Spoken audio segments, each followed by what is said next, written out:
はい、皆さんこんにちは。機械系男子のケンイチです。今回はですね、読書をする人が、必ずしも通る悩みなんですけども、わからない単語が出てきたときに、それを調べるべきか、意味を調べるべきかっていうのをですね、それについてですね、今回お話ししていこうかなと思います。まず最初にですね、ちょっと全然関係ない話なんですけども、机をですね、新調しまして、この机がですね、実は電動昇降できるわけなんですね。こんな感じで伝わるかな、伝わるか。こんな感じでね、机の高さを変えられるんですよ。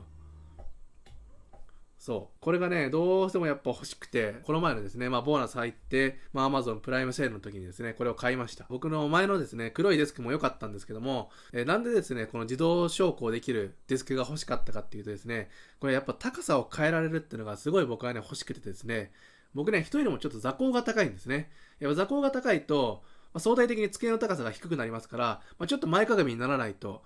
作業するにはしづらかったんですよ。じゃあ単純に高いデスクを買えばいいってわけじゃなくてですね、意外となんか食事をするときは高すぎてもあんまり良くないというのがあったりとか、あとはパソコンを置くときは、パソコンがね、打ちやすい高さまで下げた方がいいとかね、いろいろあってですね、その時々によって高さを変えられる机がいいなって思ってですね、この、電動昇降デスクをですね、買いました。いやー、本当にね、高さをね、変えられるっていうだけで、こんだけ、何もストレスなくですね、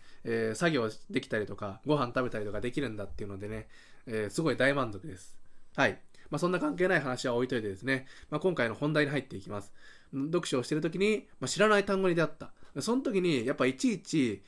スマホかなんか、あとは辞書とか使ってですね、こんな感じの、辞書を使って、意味を調べるべきかどうかっていうのをですね、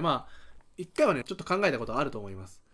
でも、やっぱり読書をしててですね、こうやって本を読んでる時に、知らない単語が出てきたと思って、いちいちこれを調べてですね、こうやってペラペラめくって、意味を調べて、で、その後また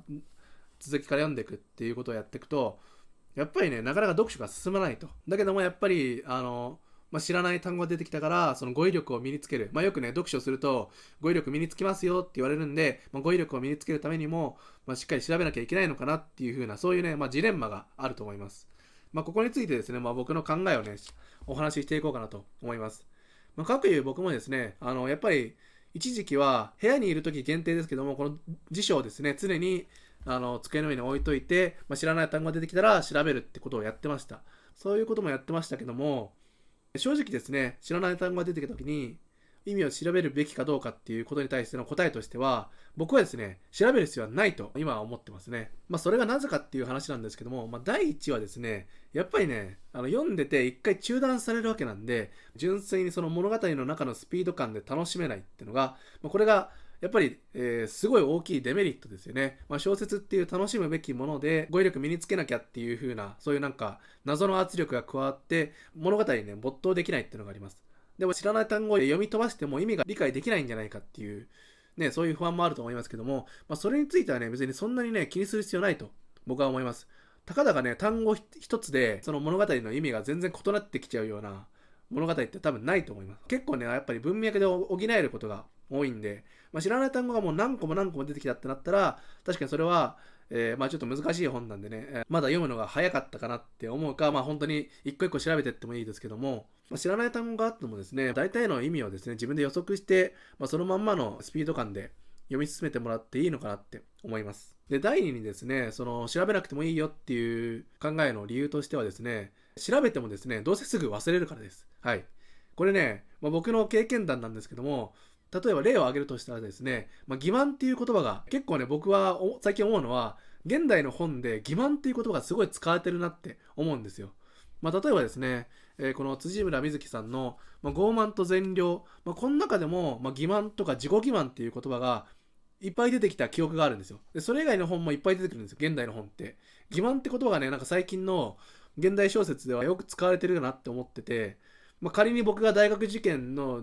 問題を作る側の人間だったら絶対ね、この欺瞞って言葉を入れるなってぐらいいっぱい出てくるんですよ。でもじゃあそんな欺瞞っていう言葉はですね、さすがに僕も1回目はですね、調べました、しっかりと。人を欺くとかですね、そういう意味なんだ。しっかりと飲み込んで、でもですね、その同じ本でも2回目、3回目って出てくるんですよ。でその時にもうすでに忘れてました。欺瞞っていう言葉を。で、この欺瞞っていう言葉をですね、僕が覚えたのは、もう3冊ぐらい欺瞞っていう言葉が出てくる本を読んで、3冊目でようやっとですね、しっかりと意味を定着させることができました。それまではね、なんか調べたり調べなかったりとか、この前調べたけどなーって思いながらも、やっぱりそのまま読み進めて、素通りすることっていうのが多かったんですよ。でもやっぱね、3冊ぐらいまでなんかいっぱい出てくる言葉ってなると、しっかり覚えようっていう気持ちが働いて、そこでね、やっと、しっかり定着させたんですけども、やっぱり物語を楽しみたいっていう思いもあってですね、やっぱり素通りすることが多いですね。そこでしっかり立ち止まって、欺瞞っていう言葉はですね、意味をですね、思い出すまで進まないっていう風なことをせずにですね、やっぱり素通りしちゃうことが多いかなって思います。で、第3にですね、僕は現在27歳ですけども、27歳、27年間生きてきた僕が、欺瞞っていう言葉をですね、この小説を読んで初めて知ったわけですね。そこで初めて出会ったんですよ。それまでね、大学受験でも欺瞞っていう言葉はなかったし、覚える必要がなかったんですよ。なので、言ってしまえばですね、日常生活に全くですね、その言葉を覚えなくても影響がないっていうのが、第3の理由ですね。27年間生きてきて、欺瞞っていう言葉を一回も僕は使ったことないし、使われたこともないんですよ。だから、生きていく上ではですね、全く日常生活には支障がない言葉なので、無理に覚えようとしてもですね、さっきの理由ですけども、すぐ忘れちゃうことが多いんです。こっちのですね、海辺のカフカでも、メタファーっていう言葉がいっぱい出てくるんですよ。すごいね、メタファーがキーになってる物語でもあったんですけども、メタファーって言葉を、使ったことはもちろんないですし、使われたこともやっぱりないんですよね。初めてメタファーっていう言葉について考えた瞬間であって、覚えようかなっていう気にもなったんですけども、このメタファーってなんでそんな横文字で表すんだよって思いながらね、読んでました。なんか調べると、比喩じゃないんだけども、比喩的な意味を持つ言葉みたいな。要はですね、例を挙げるとすれば、彼は、魚のように泳ぐってのが、これ比喩で、メタファーになると、彼は魚であるみたいな。そうじゃないんだけども、実際に魚じゃないから、それは違うよってことなんだけども、要は比喩のですね、なんとかのようなとか、なんとかみたいなのが抜けて、もう彼イコール魚になっちゃうのが、メタファーっていう風なね、そういうただの表現の違いかなって僕は思ったんですけども、だけどもやっぱりこの海辺のカフカでは、メタファーがね、すごいいっぱい使われてて、何にもかしてメタファーにかけるんですよ。それがね、よくわかんなくて、なかなかね、意味が理解しづらいとこもあったんですけども、大体のね、意味はね、理解しながら、もうどんどん読み進めていって、それでもね、全然問題なかったんで、結局ね、やっぱ最後まで読んでもメタファーってなんだろうってのが、自分の言葉で言えるかっていうと言えないんですけども、それでも読めてしまったし、大体のストーリーをですね、楽しめることができたんで、無理に覚えなくてもいいかなっていうのが、やっぱり僕の考えですね。で、以上がですね、僕が、読書中にですね、知らない単語に出会っても別に覚える意味を調べる必要ないよっていう、理由なんですけども、反対にですね、やっぱり読書中に、いっぱい語彙力身につけたいから、意味をしっかりその場で定着させていきたいっていう人はですね、僕がお勧めしたい方法としては、辞書もとてもね、いいんですけども、辞書とてもいいんですけども、僕がお勧めしたい方法としては、スマホの検索画面、サファリでも何でもいいですけども、サファリで検索して、その検索結果をですね、残しておく。すぐで消さないで残しておくと。でそうすると、今度ですね、サファリのそのタブがいっぱいになった時に、消す時にもう一回ですね、見るチャンスがありますんで、そこでね、そういえばこんな単語もあったなってのを、思い出すきっかけにもなるんでね、それがね、いいんじゃないかなって、思います。一時期僕もそういう方法を使ったんですけども、これのね、うまく機能しないところとしてはですね、あまりにも長期間使われてないタブだと、サファリが勝手にですね、使ってないタブですよって感じで表示されないようになっちゃうんですね。なのでね、最近のサファリとか、そういう検索履歴とかって結構優秀で、あまりにも使われてないと、消すっていう機能が備わってるんですよ。で、早めにね、タブを結構整理しないと、本当に一回調べただけで終わっちゃうっていうのと同じことになっちゃうんで、検索履歴を使って、残していくっていうのがですね、意味を定着させるにはですね、結構有効な方法かなと思います。あとはですね、少し別の話になるんですけども、もう少しね、広い視野で考えるとするならば、一番最初に言ったんですけども、単語1個がわかんないせいで、その文章全体がわかんなくなり、そうなってしまうのであれば、もしかしたら多分単語よりかは、文章とか、その文脈の流れを捉えられてないってことの方が、意外と大きいのかなっていう風な考えもあります。それがですね、こちらの、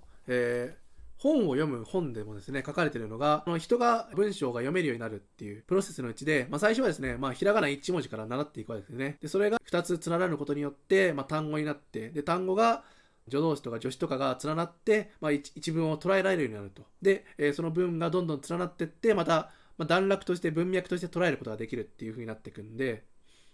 そういう意味であれば、単語1個が分かんないせいで全てが崩れてしまうっていうのは、やっぱ単語が捉えられてないんじゃなくて、文全体として捉えられてない、意味を捉えられてないっていうのが、考えられる要因として挙げられるので、ぜひですね、その単語一つに、こだわらずに、もっと、言ってしまえばアバウトにですね、結構大まかに意味を捉えていって、文全体、物語全体の流れとしては間違えないようにするっていうのが、一つの読み方かなって思います。ただですね、小説の場合はやっぱり小説で楽しむことを優先してもらいたいんですけども、例えばですね、本当に意味を一個一個細かくですね、調べて、パズルみたいに組み上げていかないと、筆者の言いたいことがわからないっていう本も確かにあるんですよね。例えばやっぱり小林秀夫さんとかはね、一時期大学受験にすごい使われた人ですけども、このね、考えるヒントってのは、